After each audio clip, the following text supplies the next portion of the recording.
Hello! Kumusta po kayong lahat? I do hope na nasa mabuti po kayong kalagayan. And if you are not yet connected to our channel, please do subscribe and click our tiny notification bell para ma-update tayo pag meron tayong mga new upload videos. And today's vlog, mga idol, ay magbibigay tayo ng tips para sa may 3 to 4 na pulgada ang kwan. Yan ang ating pag-uusapan, no, mga idol. And before we start, this video is for open-minded lamang po, para sa may bukasang kaisipan at may malawak na pang-unawa. Kaya kung ikaw ay wala nito, pare na lamang po mag-skip at mamili ng mga videos na nararapat po para sa inyo. Okay? Klaro? Clear?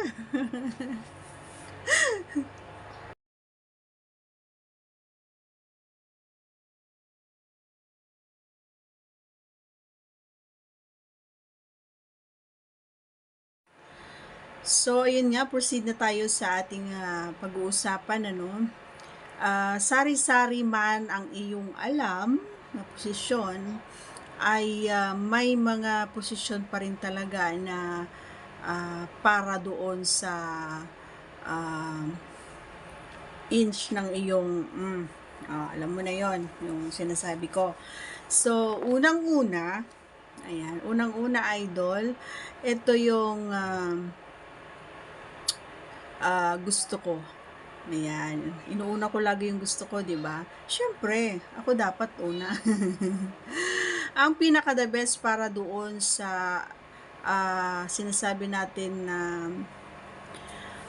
haba ay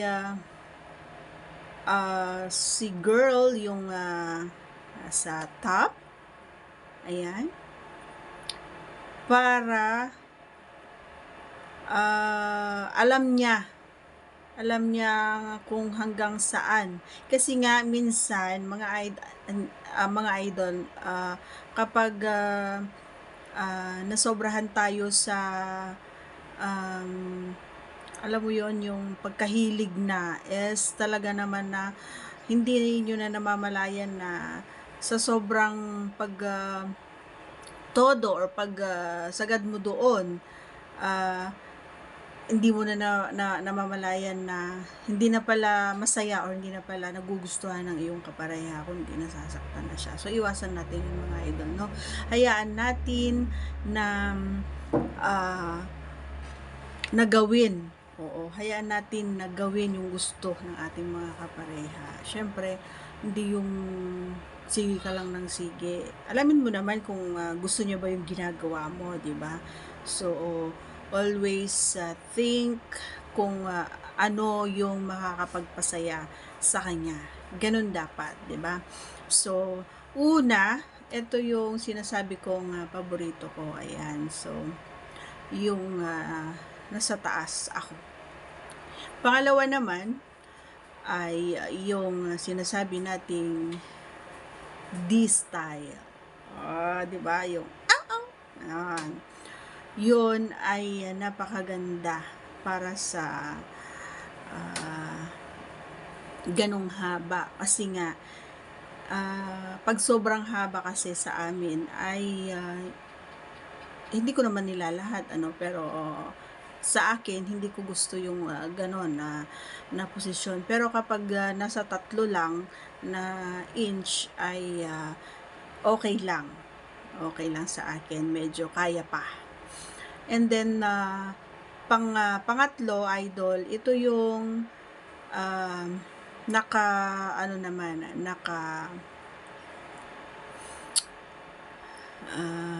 kailangan flexible ka dito, no, idol. Ito yung nakataas yung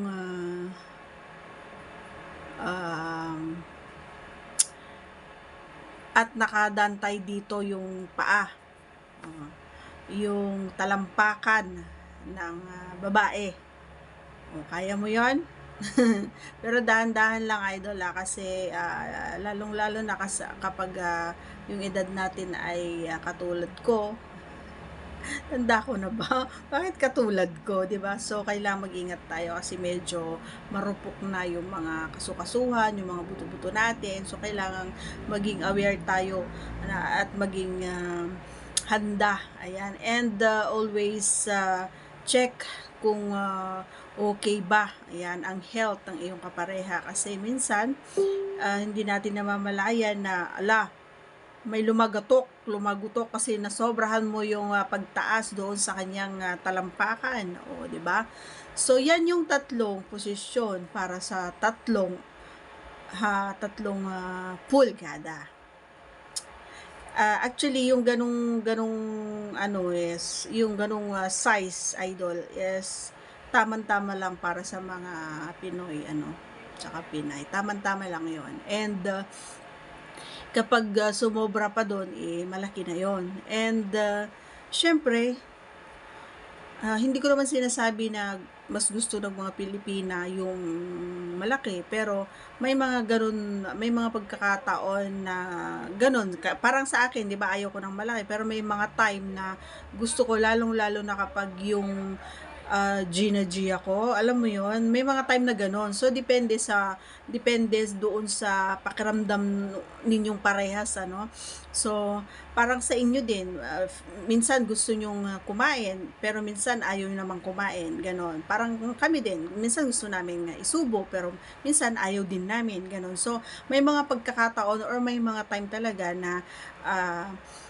moody ang tao, mapalalaki or mapababae. Pero at the end, ang importante ay happy ending, 'di ba? Masaya kayo parehas at nagawa nyo at nagampanan nyo yung ang tawag dito, nagampanan nyo yung kailangan yung ma-aim na goal, kumbaga, sa oras na yan. And syempre, always na iisipin nyo yung kapakanan ng bawat isa, and wag nating ipilit kung ayaw, 'di ba? So kailangan walang force, walang alam mo 'yon. And titingnan mo kung habang ginagawa nyo 'yon, ayan, habang ginagawa mo 'yon is nakikita mo bang nag-enjoy siya or masaya ba siya, nagugustuhan ba niya or hindi na. So kapag hindi na, itigil mo na syempre. And ask her or ask him kung ano yung gusto niya. Huwag po kayong mag-worry na mag-ask kasi partner nyo naman yan. And it's better to ask kaysa naman na nanghuhula ka kung ano yung gusto niya, di ba? So syempre, kailangan alam mo yung mga gusto at ayaw niya kasi in the end, kayo pa rin dalawa yung ang tawag dito, kayo pa rin dalawa yung magigain nung happy ending na sinasabi ko. Okay? So, yun lang. Sana nagustuhan mo ang ating pinag-usapan. And please, if you're not yet connected, again and again, subscribe our channel and click our tiny notification bell so that you'll be updated every time we have a new upload videos. Thanks for watching, everyone. See you again on our next vlog. Bye!